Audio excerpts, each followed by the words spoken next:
Next on Passionate About Pets, we'll talk to the authors of Erik's Hope. It's the leash that led me to freedom.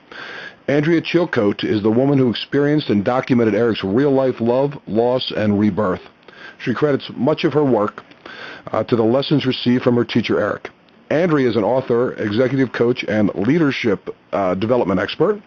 And Sarah Burden, who added fantasy and adventure to Erik and Andrea's true life story. She helped bring the characters to life. She's vice president of prominent Southeastern mergers and acquisitions firms.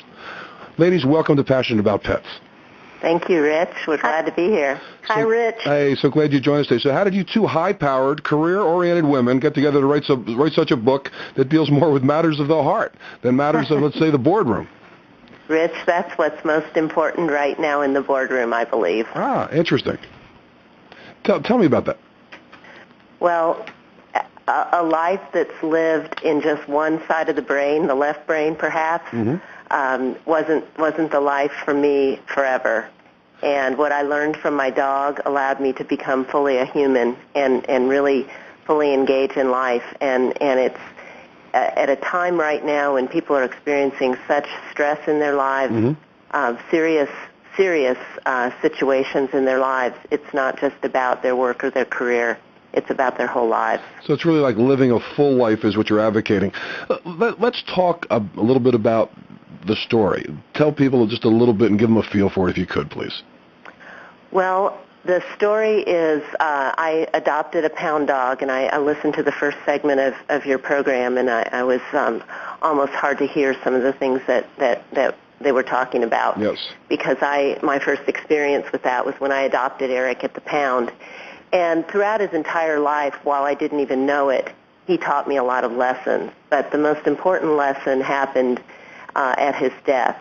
And I had no idea and was totally unprepared for the grieving that I would go through at his death. And I, in fact, grieved for just about everything I'd ever lost in my life.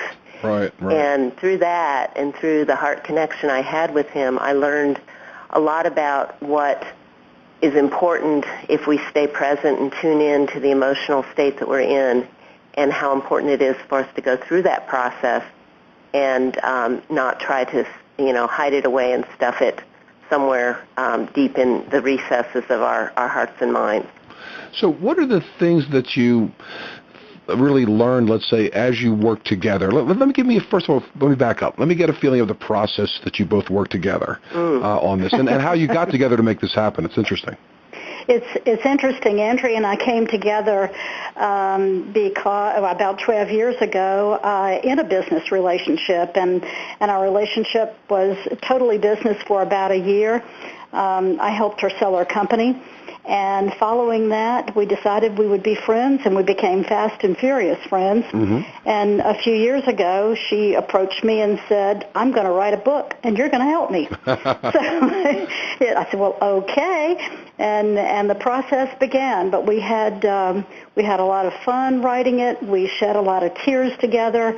There were some gut-wrenching moments as things surfaced that, as Andrea said, that had been shoved down for a lot of years, and as they bubbled to the top and the story evolved, it really was kind of a catharsis to be allowed to go through that process with her. It was interesting how you had the animal talking, let's say, Erik kind of talking within the book itself, and maybe to hear what he's thinking. Did you kind of play off each other for that, or did one kind of run his dialogue more? I think we played off each other quite well with that, yeah. There was a couple of interesting moments there that I thought were pretty interesting when certain things, the dog would, let's say, pee somewhere, and what was his reason behind it? There was some interesting Sarah added some of the fun and fantasy there. Yeah, it wasn't just because it was wanting to get noticed in a certain way, I believe. That's right. Well, children do that too.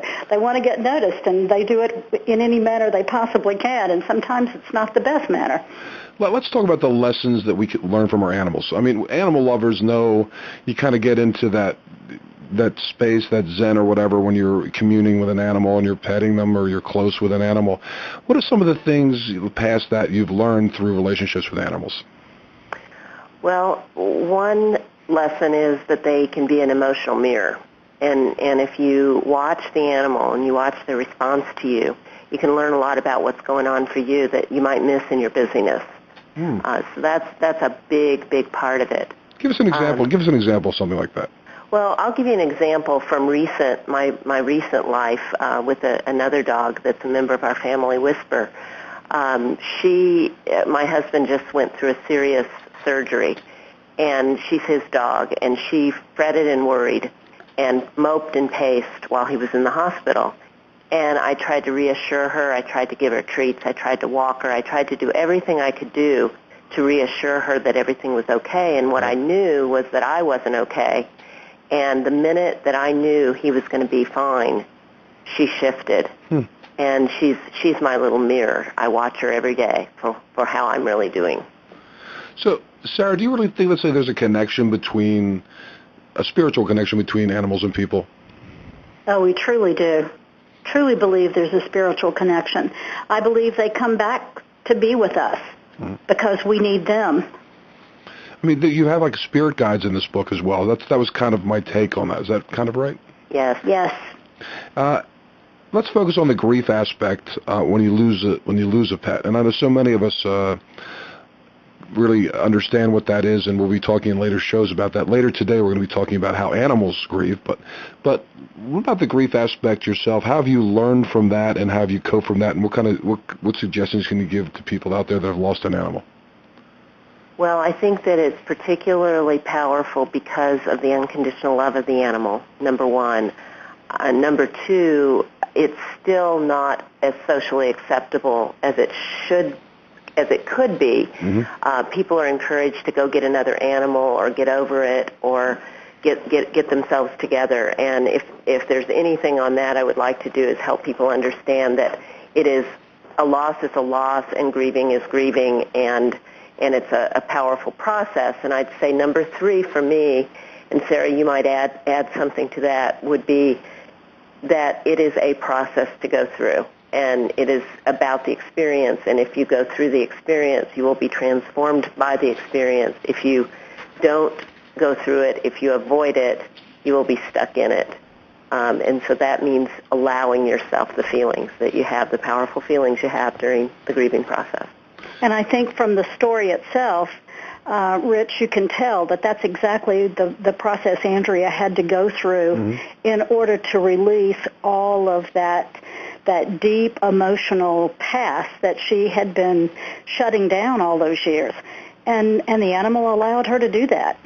Opening that door to the grief allowed her to handle not only the dog's loss, but the human losses from before. So a catalyst to greater understanding about yourself. Yes, that's a great way to say it, Rich. Let's talk about the tour that you're on now. It sounds like a wonderful tour. I know you're in the South now coming up, moving into a few different areas. First of all, erikshope.com is one place that you can look to read about the book. It's Erik, E-R-I-K-S, Hope, I believe, .com.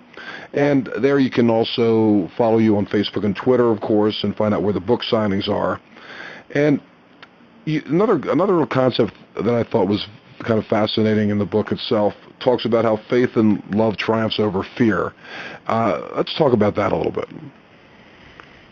Well, that's the heart of the story. Erik came back to me.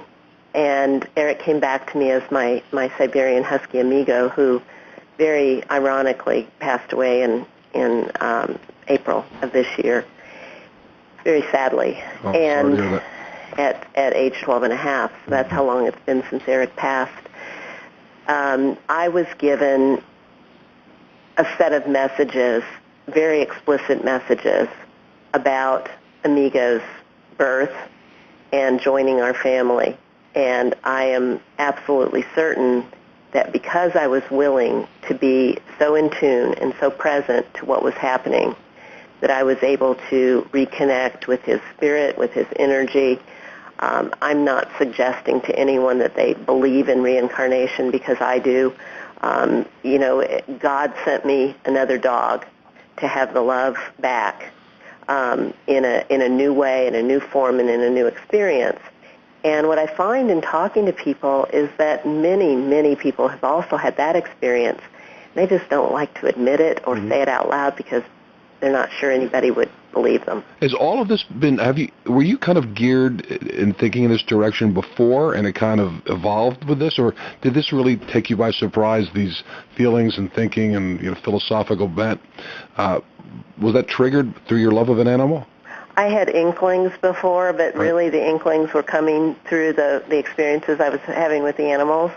This was the transformational aspect of it for me. The animals taught me the spiritual lessons.